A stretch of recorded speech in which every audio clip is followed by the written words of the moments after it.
Hello friends.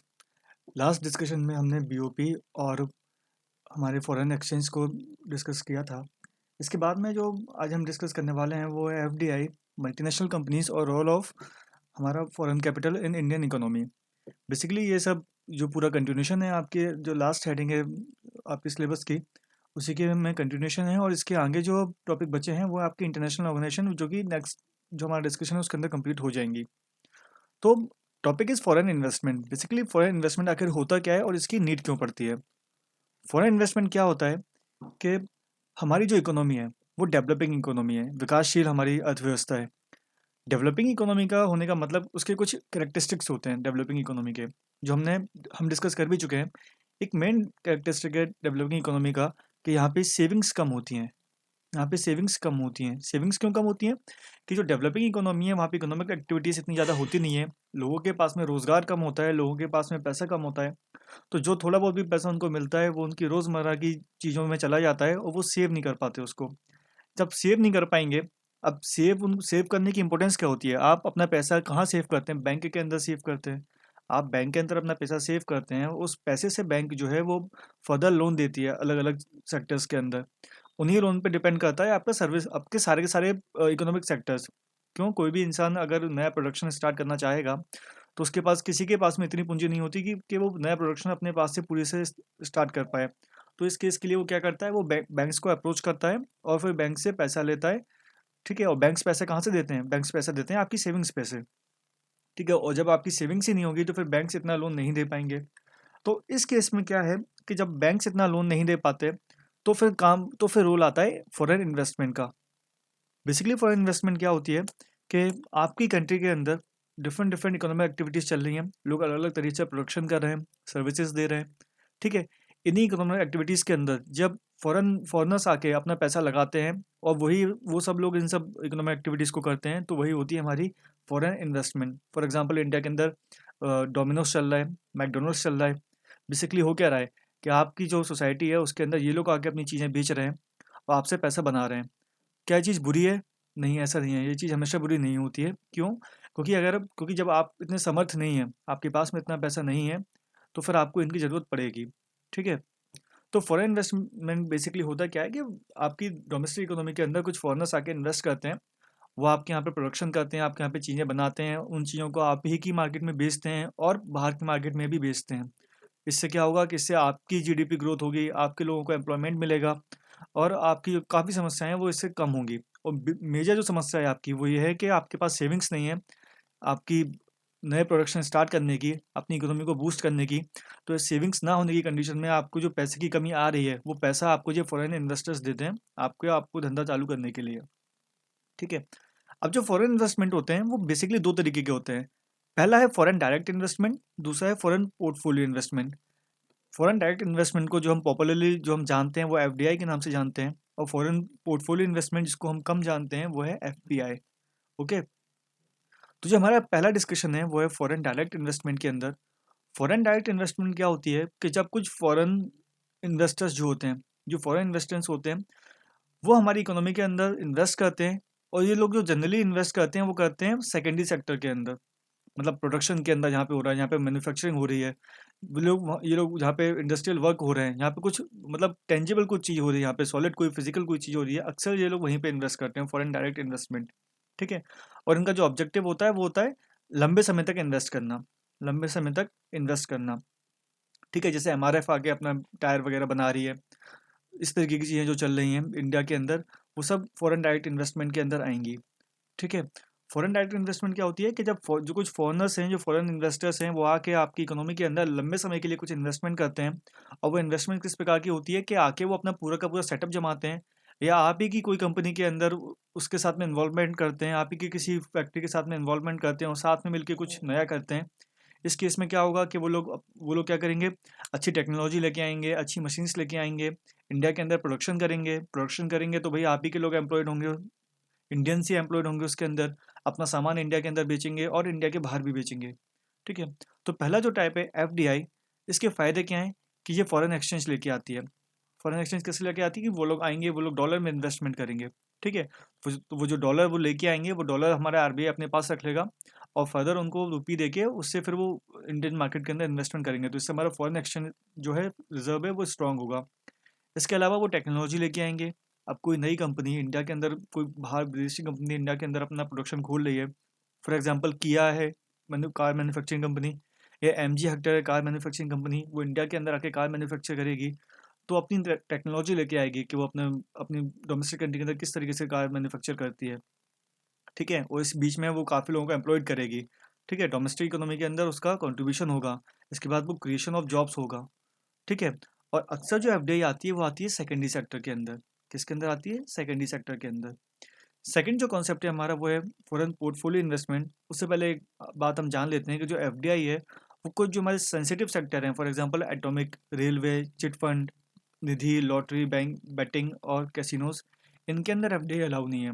क्यों? क्योंकि ये थोड़े से सेंसिटिव चीज़ें हैं, है ना। कोई हो सकता है कि कोई विदेशी जो कोई देश है वो इन सब चीज़ों को इस्तेमाल कर सकता है, इनके अंदर फॉरेन इन्वेस्टमेंट करके इंडिया के खिलाफ ही इन सब चीज़ों का इस्तेमाल कर सकता है। इंडिया के एटॉमिक प्रोग्राम्स के अंदर इन्वेस्टमेंट करके, रेलवे के अंदर इन्वेस्टमेंट करके, चिट फंड्स वगैरह के अंदर, निधि वगैरह के अंदर इन्वेस्टमेंट करके इंडिया की इकोनॉमिक कंडीशन को डिस्टेबलाइज कर सकता है।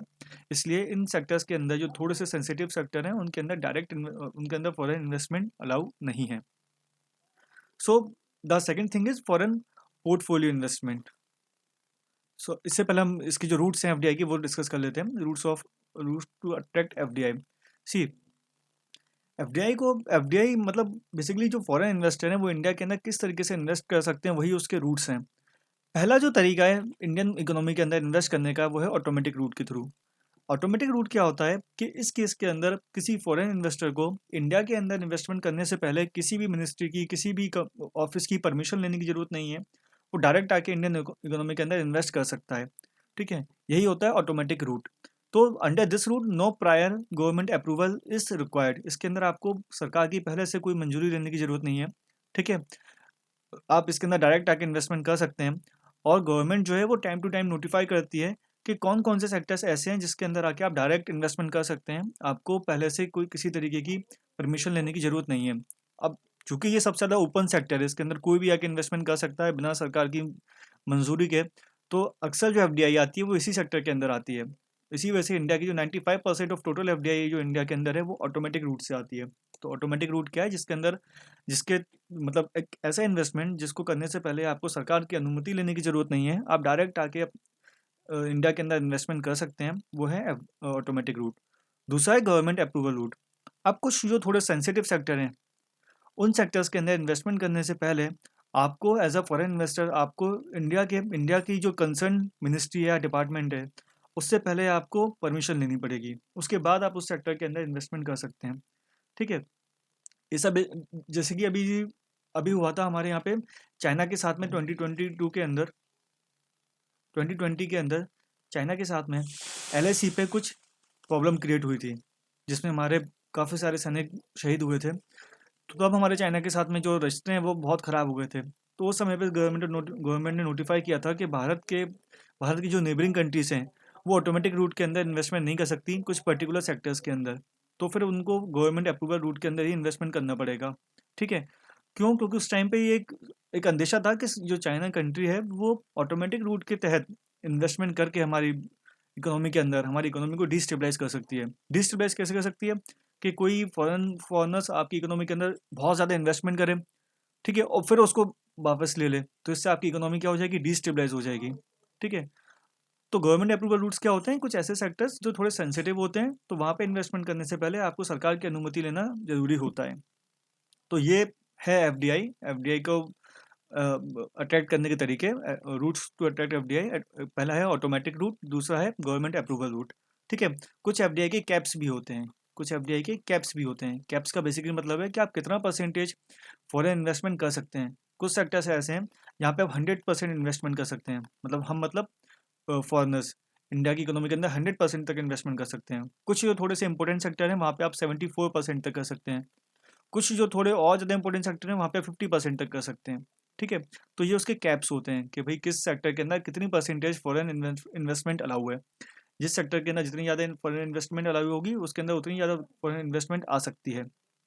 ठीक है, अब ये जो एफडीआई वाली जो पूरे के पूरे फॉरेन इन्वेस्टमेंट का पूरा जो किस्सा है वो 1991 तक बहुत ज़्यादा स्ट्रिक्ट था। इस वजह से इंडिया के अंदर 1991 तक बहुत कम एफडीआई वगैरह आती थी। लेकिन 1991 में हुए एलपीजी रिफॉर्म्स, जब सरकार ने ये माना कि भाई इंडिया को अंदर जो इंडिया की जो डोमेस्टिक सेविंग है वो पूरी नहीं है, इंडिया के अंदर प्रोडक्शन को बढ़ाने के लिए इंडिया को फॉरेन कैपिटल की जरूरत पड़ेगी। देन फिर इंडिया ने अपने सेक्टर को लिबरलाइज किया, और जो एफडीआई वगैरह और एफपीआई वगैरह, एफडीआई पहले से चलता आ रहा था बट इतना ज़्यादा साउंड नहीं था, और एफपीआई पहले से चलता नहीं आ रहा था। ठीक है, तो इन सब चीज़ों पे इंडियन गवर्नमेंट ने काम करना स्टार्ट किया। तो next thing is foreign portfolio investment. See basically foreign portfolio investment होता क्या है कि इसके अंदर कुछ फाइनेंशियल इंस्टीट्यूशन है, जो फॉर एग्जांपल यूएसए के कुछ फाइनेंशियल इंस्टीट्यूशंस हैं। ठीक है, वो इंडियन मार्केट के अंदर इन्वेस्टमेंट करते हैं, लेकिन वो इंडियन स्टॉक मार्केट के अंदर इन्वेस्टमेंट करते हैं। ठीक है, शेयर्स की फॉर्म में, बॉन्ड्स की फॉर्म में, म्यूचुअल फंड्स की फॉर्म में। ठीक है, और उनका जो मेन ऑब्जेक्टिव होता है वो होता है टू अर्न कैपिटल, मतलब पैसा कमाना, प्रॉफिट कमाना उनका मेन ऑब्जेक्टिव होता है। सो एफडीआई और एफपीआई के अंदर ये एक बड़ा जो डिफरेंस है कि जो एफडीआई होती है और जो एफपीआई होती है, उसके अंदर का मेन डिफरेंस ये है कि एफडीआई के अंदर कोई बंदा आके इन्वेस्टमेंट कर रहा है तो उसका मकसद है कि आपकी कंट्री के अंदर कुछ प्रोडक्शन को बढ़ाना, चीज़ों को, लोगों को रोजगार देना, आपकी इकोनॉमी के अंदर कंट्रीब्यूशन करना। लेकिन एफपीआई के अंदर जो बंदा आपके इकोनॉमी के अंदर इन्वेस्टमेंट कर रहा है, उसका मेन काम है आपकी इकोनॉमी से ज़्यादा पैसा कमाना। क्यों? क्योंकि एफपीआई के अंदर वो इन्वेस्टमेंट कर रहा है स्टॉक मार्केट के अंदर, और स्टॉक मार्केट के अंदर किसी भी तरीके की आपको टेक्नोलॉजी लाने की जरूरत नहीं है, इवन आपको अपनी कोई एक चीज़ भी लाने की जरूरत नहीं है।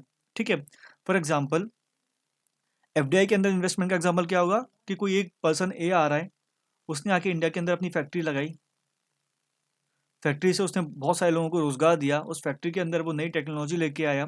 ठीक है, उस फैक्ट्री से जो प्रोडक्शन हो रहा है वो इंडियन की जीडीपी के अंदर जुड़ेगा।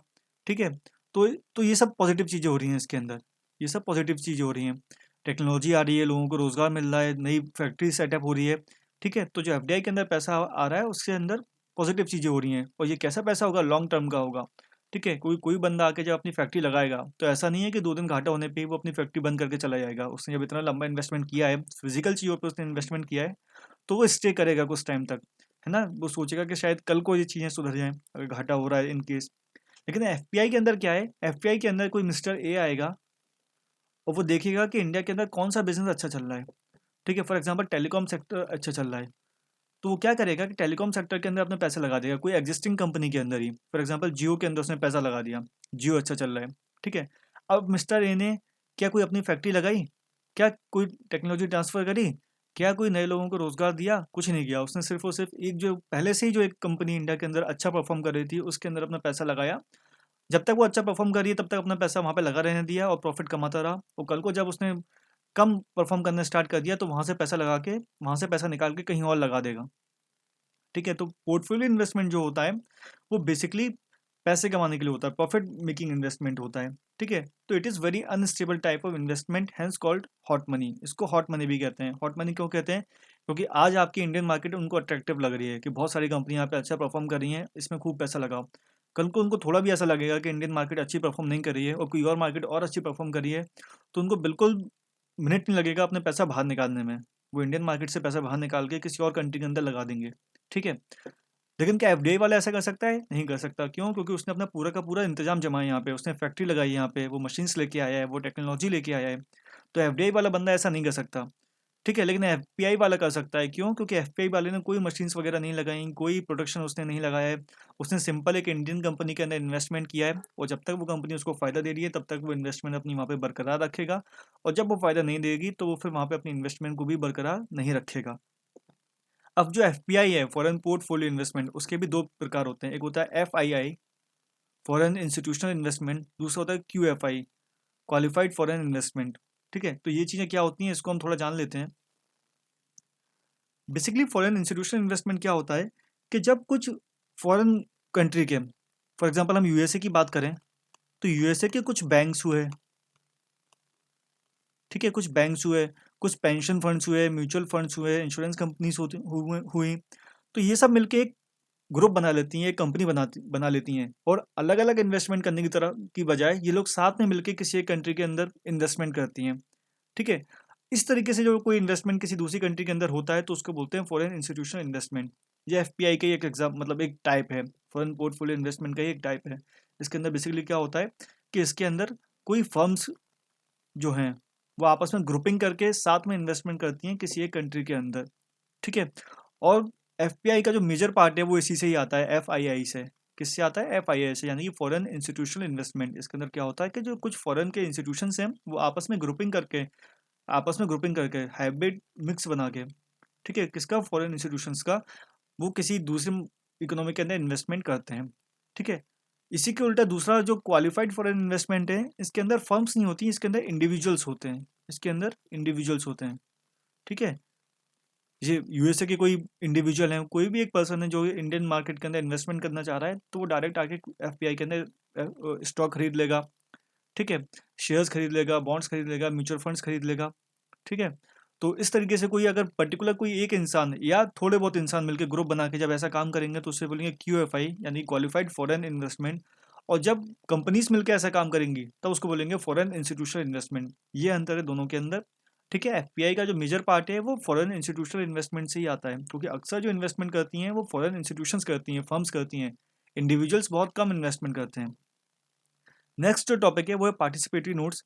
बेसिकली पार्टिसिपेटरी नोट्स क्या होता है कि जो एफपीआई के अंदर या एफआईआई के अंदर लोगों ने इंडियन मार्केट के अंदर इन्वेस्टमेंट किया है, फॉर एग्जांपल यूएसए की कोई कंपनी है जिसने इंडियन मार्केट के अंदर इन्वेस्टमेंट किया है, यूएसए की कोई कंपनी है, कंपनी ए, ठीक है। अब उस ए कंपनी ने इंडियन मार्केट के अंदर इन्वेस्टमेंट किया है।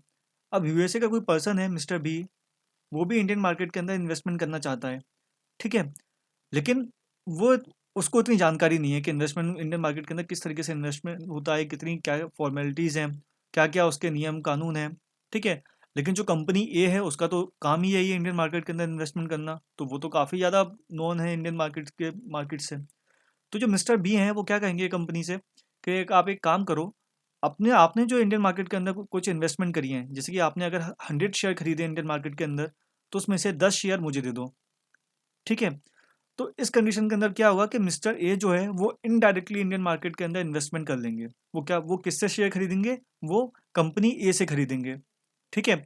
इसका फ़ायदा क्या हुआ मिस्टर बी को कि मिस्टर बी को इंडिया के जो रूल्स एंड रेगुलेशन है उसमें पढ़ने की ज़रूरत ही नहीं है, वो पूरा का पूरा कौन संभाल रही है? कंपनी ए संभाल रही है।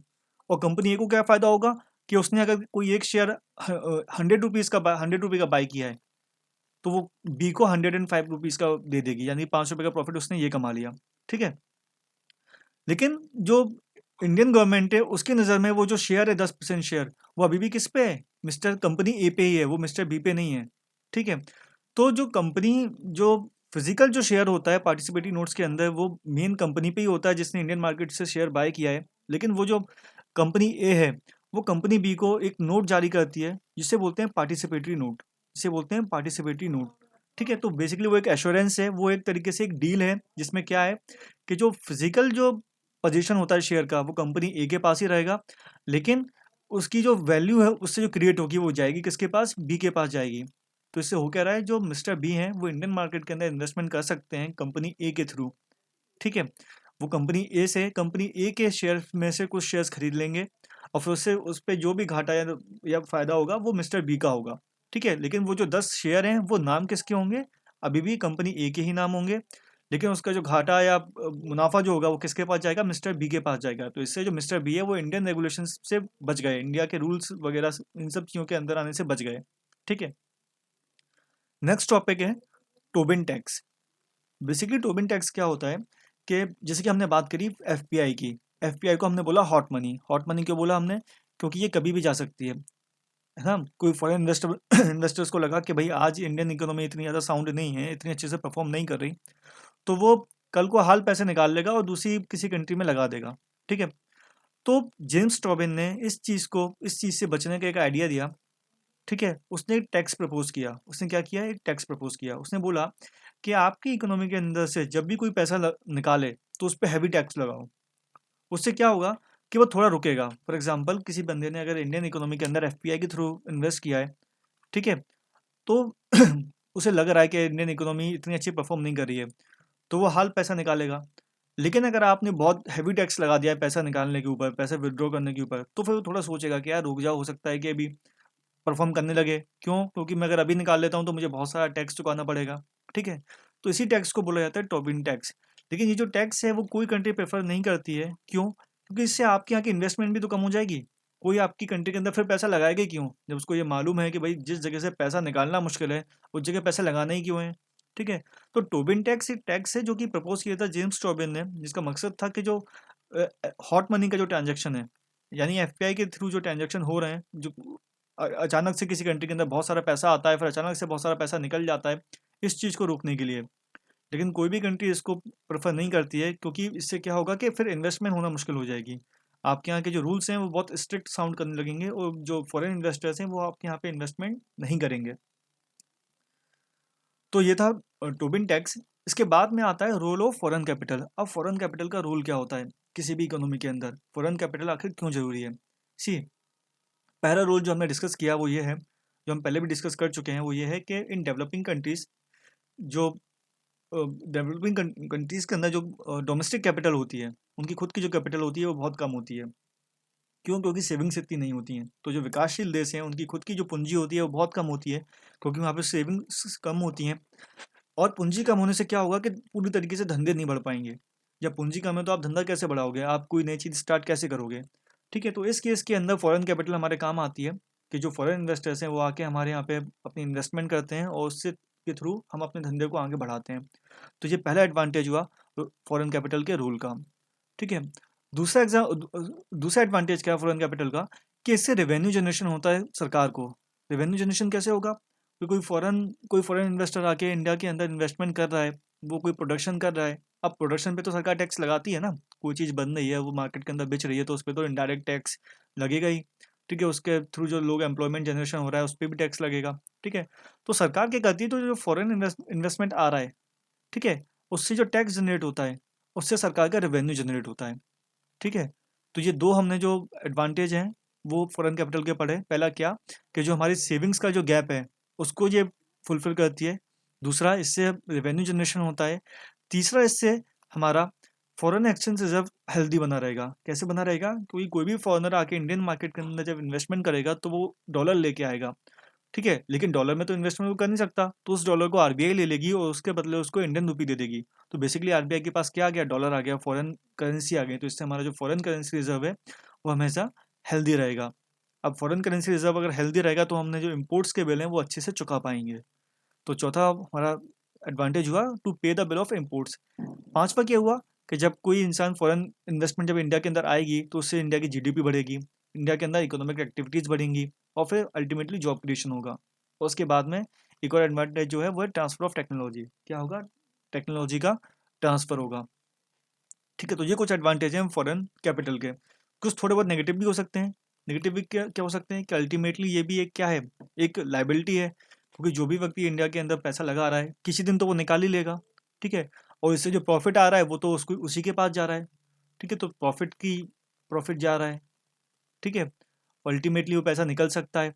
और उसके बाद में जो हॉट मनी का जो केस है, आपको नहीं पता आपकी मनी, आपकी जो इकोनॉमी है वो कब डिस्टेबलाइज हो जाए, क्योंकि वो जो लोग एफपीआई वाले हैं वो कब पैसा निकाल लें। ठीक है। तो ये कुछ नेगेटिव भी हैं, लेकिन हम पॉजिटिव पे फोकस करेंगे कि पॉजिटिव क्या है फॉरेन कैपिटल के। इसके बाद जो नेक्स्ट टॉपिक है आपके सिलेबस के अंदर वो है एमएनसीज, यानी कि multinational companies. Basically multinational companies क्या होती हैं, मल्टीनेशनल कंपनीज वो होती हैं जिनका बिजनेस है वो किसी एक कंट्री तक सीमित नहीं रहता। उनको जहाँ पे जो चीज़ अच्छी पड़ती है वो वहीं से वो चीज़ करते हैं। ठीक है। और उनका बिजनेस है वो एक से दो से ज़्यादा कंट्रीज़ के अंदर फैलता है। फॉर एग्जांपल, कोई मोबाइल फ़ोन बनाने वाली कंपनी है, कोई मोबाइल फ़ोन बनाने वाली कंपनी है। ठीक है। अब मोबाइल फ़ोन बनाने वाली जो कंपनी है उसको मालूम है कि भाई जो डिस्प्ले है, जो डिस्प्ले है मोबाइल की, वो साउथ कोरिया के अंदर अच्छी बनती है। जो सेमीकंडक्टर है, यानी कि जो चिप होती है, वो ताइवान के अंदर अच्छी है। और जो मैन्युफैक्चरिंग है वो चाइना के अंदर बहुत चीप है। ठीक है। तो वो कंपनी क्या होगी, वो इन सब चीज़ों का फ़ायदा उठाएगी। वो डिस्प्ले कहाँ से परचेज़ करेगी, साउथ कोरिया से। सेमीकंडक्टर यानी चिप कहाँ से परचेज़ करेगी, ताइवान से। मैन्युफैक्चरिंग कहाँ करेगी, चाइना पे। यानी कि उसको जहाँ पे जो चीज़ सस्ती मिल रही होगी वहाँ पे उस चीज़ को यूज़ करेगी और फाइनली अपना प्रोडक्ट बनाएगी। तो एमएनसीज क्या होती हैं, एमएनसीज वो कंपनीज हैं जिनको जो कि एक से ज़्यादा देशों के अंदर काम करती हैं। ठीक है। और जहाँ से उनको जो चीज़ कम से कम दामों में मिल पाती है वो वहाँ से उस चीज़ को लेती हैं। और इनको ग्लोबल एंटरप्राइज भी कहते हैं। इनको ग्लोबल एंटरप्राइज भी कहते हैं क्योंकि इनकी ग्लोबल प्रेजेंस होती है। ठीक है। एमएनसीज का मेन कॉन्सेप्ट ये है कि भाई जहाँ पे जो चीज़ सस्ती मिल रही है, जहाँ पे जिस चीज़ से आप कम से कम अपने जो इनपुट कॉस्ट है उसको जिस तरीके से कम कर पा रहे हैं उसको उस तरीके से कम कीजिए। ठीक है। जरूरी नहीं है कि आपको एक ही देश से आपको सब चीज़ें खरीदनी है। आपको जहाँ से जो चीज़ सस्ती पड़ रही है आप वहाँ पे वो काम अपना स्थापित कीजिए। और फाइनली आपकी जो मैन्युफैक्चरिंग जो इनपुट है, मैन्युफैक्चरिंग जो कॉस्ट है उसको रिड्यूस डाउन कीजिए। इनके फीचर्स क्या होते हैं एमएनसीज के, कि एमएनसीज जो होती हैं वो बहुत बड़ी कंपनीज होती हैं, है ना। एक दो चार 10 12 देशों के अंदर एक साथ काम करना कोई किसी छोटी कंपनी की बस की बात नहीं है। तो ये बहुत बड़ी कंपनीज होती हैं जिसको प्रोफेशनल्स और एक्सपर्ट्स हैंडल करते हैं। ठीक है।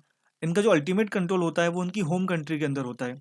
ठीक है। कोई भी कंपनी है वो उसका बिजनेस हो सकता है कि बहुत सारे देशों में फैला हो, लेकिन उसका जो मैनेजमेंट जो चल रहा होगा वो उसी कंट्री से चल रहा होगा जहाँ से उसका ओनर है। फॉर एग्जाम्पल गूगल है। अब गूगल के ऑफिस शायद विश्व के सारे देशों में होंगे।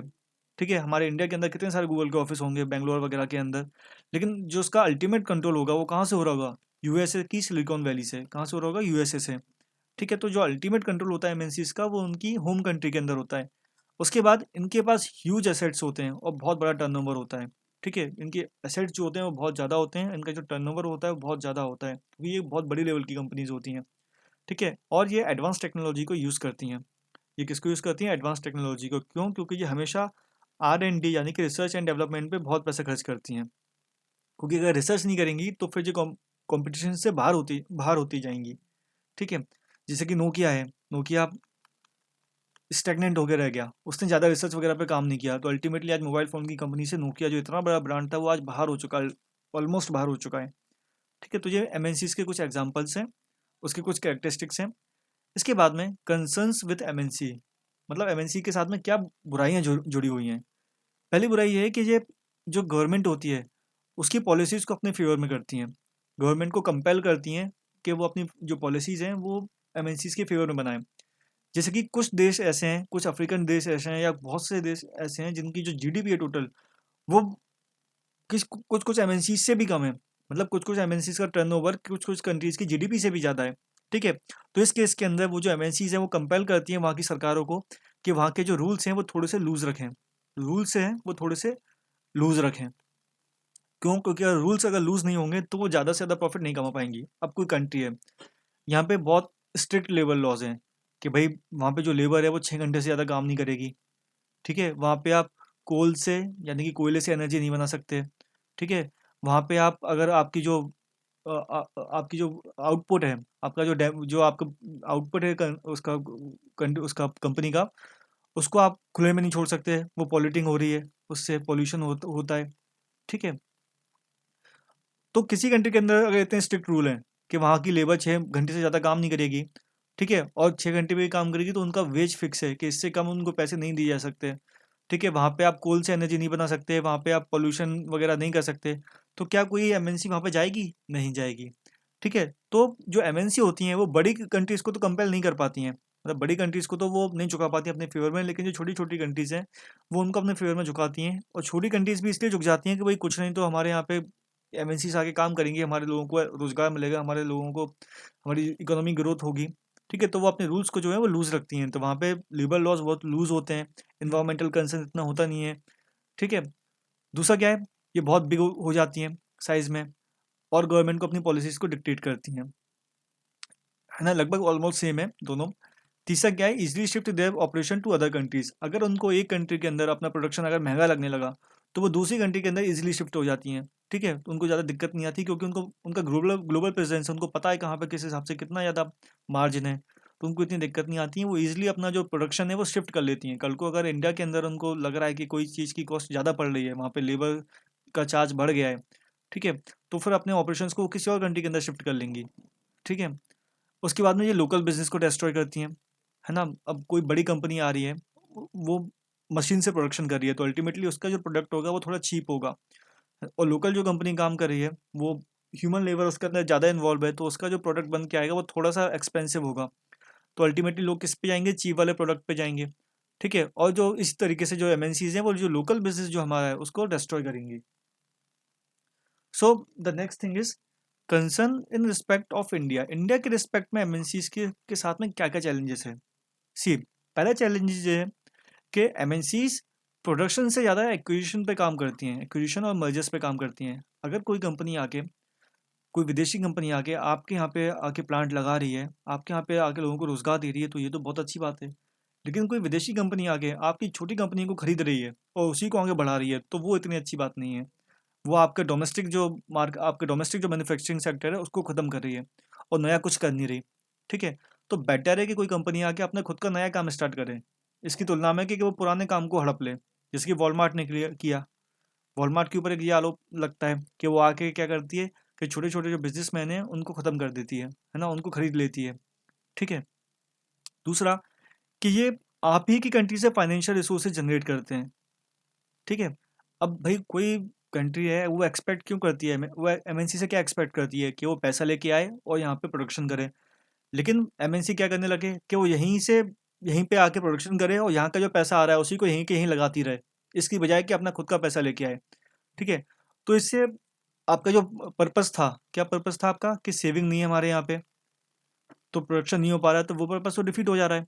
अगर कोई एमएनसी आके अपने खुद के फाइनेंशियल रिसोर्स नहीं लेके आ रही है और आप ही के फाइनेंशियल रिसोर्सेज से अपना प्रोडक्शन आगे बढ़ा रही है, तो उससे आपका पर्पस डिफीट हो जाता है। दूसरा, ये प्रॉफिट ड्रिवन होती हैं और इन्वायरमेंटल कॉजेज़ को अक्सर इग्नोर कर देती हैं। ठीक है, और इसका एक मेन रीज़न ये भी है कि इंडिया जैसी कंट्री, वहाँ पे इन्वायरमेंटल जो लॉज हैं वो इतने स्ट्रिक्ट नहीं है। क्यों स्ट्रिक्ट नहीं है? ज़्यादा स्ट्रिक्ट कर देंगे तो फिर एमएनसीज आएंगी ही नहीं। जितने स्ट्रिक्ट यूएसए के अंदर हैं या यूरोपियन कंट्रीज़ के अंदर हैं, उतने स्ट्रिक्ट लॉज हमारे यहाँ पे नहीं है। उसका फ़ायदा ये एमएनसीज उठाती हैं और खूब पॉल्यूशन करती हैं। उसके बाद में वो अपनी बेस्ट टेक्नोलॉजी लेके इंडिया के अंदर नहीं आती, क्योंकि वो अभी भी ये मानती हैं कि इंडियन मार्केट जो है, इंडियन कंज्यूमर जो है, वो अभी भी इतना डेवलप नहीं हुआ कि अच्छी चीज़ें खरीद सके। ठीक है, तो वो अपनी जो बेस्ट चीज़ें हैं वो इंडिया के अंदर ऑफर नहीं करती हैं। लेकिन इससे कुछ पॉजिटिव रोल भी है इंडियन इकोनॉमी के अंदर, कुछ इसके पॉजिटिव रोल भी हैं, हर चीज़ तो बुरी होती नहीं है। तो ये फॉरेन इन्वेस्टमेंट को प्रमोट करती हैं। दूसरा, इनसे जो पैसा आ रहा है वो नॉन डेब्ट की रेटिंग है। ठीक है, एमएनसी जो पैसा लेके आ रही हैं, वो कल को ये नहीं कहेंगी कि हमको घाटा हुआ है, तो सरकार से ये नहीं कहेंगी कि हमको घाटे की पूर्ति करो। ठीक है, घाटा होगा तो भी उनका है, फ़ायदा होगा तो भी उनका है। तो ये नॉन डेब्ट क्रिएटिंग इनफ्लो है। इसके बाद टेक्नोलॉजी का ट्रांसफ़र है जो होगा। उसके बाद आपके प्रमोशन ऑफ एक्सपोर्ट होगा। वो लोग वो खुद एक्सपोर्ट बढ़ाएंगी तो आपके एक्सपोर्ट का प्रमोशन होगा। और फिर एम्प्लॉयमेंट और वेल्थ क्रिएशन, जो कॉमन टॉपिक जो एफडीआई के साथ भी चलते आ रहे थे, वो सब चीज़ यहाँ पे भी आपको देखने को मिलेंगी। सी, तो इसके साथ आपका जो एमएनसीज और एफडीआई वाला जो डिस्कशन था वो पूरा होता है। आज हमने जाना कि एफडीआई क्या होती है, हमने जाना कि एफडीआई के डिफरेंट डिफरेंट रूट्स क्या होते हैं, हमने जाना कि एफडीआई और एफपीआई के अंदर क्या अंतर है। क्या अंतर है मेजरली, कि जो एफडीआई एफपीआई के अंदर क्या अंतर है। एफडीआई जो है वो लॉन्ग टर्म है, एफपीआई जो है वो शॉर्ट टर्म है। एफडीआई जो है वो सेकेंडरी सेक्टर के अंदर ज़्यादा इन्वेस्ट करती है और एफपीआई जो है वो सर्विस सेक्टर के अंदर ज़्यादा इन्वेस्ट करती है। कोई सर्विस सेक्टर के अंदर उनको कुछ चीज़ लगाने की ज़रूरत नहीं पड़ती, वो सीधे आगे किसी एक कंपनी के अंदर इन्वेस्टमेंट करती हैं। एफडीआई जो है वो टेक्नोलॉजी लेके आती है और जो एफपीआई है वो टेक्नोलॉजी लेके उतनी नहीं आती है। ठीक है, इसके बाद जो एफडीआई है वो ज़्यादा एम्प्लॉयमेंट क्रिएट करती है, एफपीआई एम्प्लॉयमेंट क्रिएट नहीं करती है। ठीक है, एफडीआई जो है वो ज़्यादा देर तक रहने वाली है, स्टे करने वाली है, एफपीआई स्टे करने वाली नहीं है। एफडीआई जो होती है वो ज़्यादा स्टेबल होती है, एफपीआई उतनी स्टेबल नहीं होती है। तो ये कुछ डिफरेंसेस थे एफडीआई और एफपीआई के बीच में। इसी तरीके से हमने जाना एफपीआई के जो फर्दर टाइप्स हैं, एफआईआई, क्यूएफआई, पार्टिसिपेटरी नोट्स क्या होता है, टोबन टैक्स क्या होता है, role of foreign capital, MNCs के कंसर्न्स और एमएनसीज का कंट्रीब्यूशन इंडियन इकोनॉमी के अंदर। तो ये कुछ चीज़ें थी जो आज आज हमने जानी। नेक्स्ट टॉपिक के अंदर हम जो इंटरनेशनल ऑर्गेनाइजेशंस हैं उनको कंप्लीट करने की कोशिश करेंगे, या उनको एटलीस्ट जितनी ज़्यादा हो जाएं उतनी ज़्यादा करने की कोशिश करेंगे। Thank you.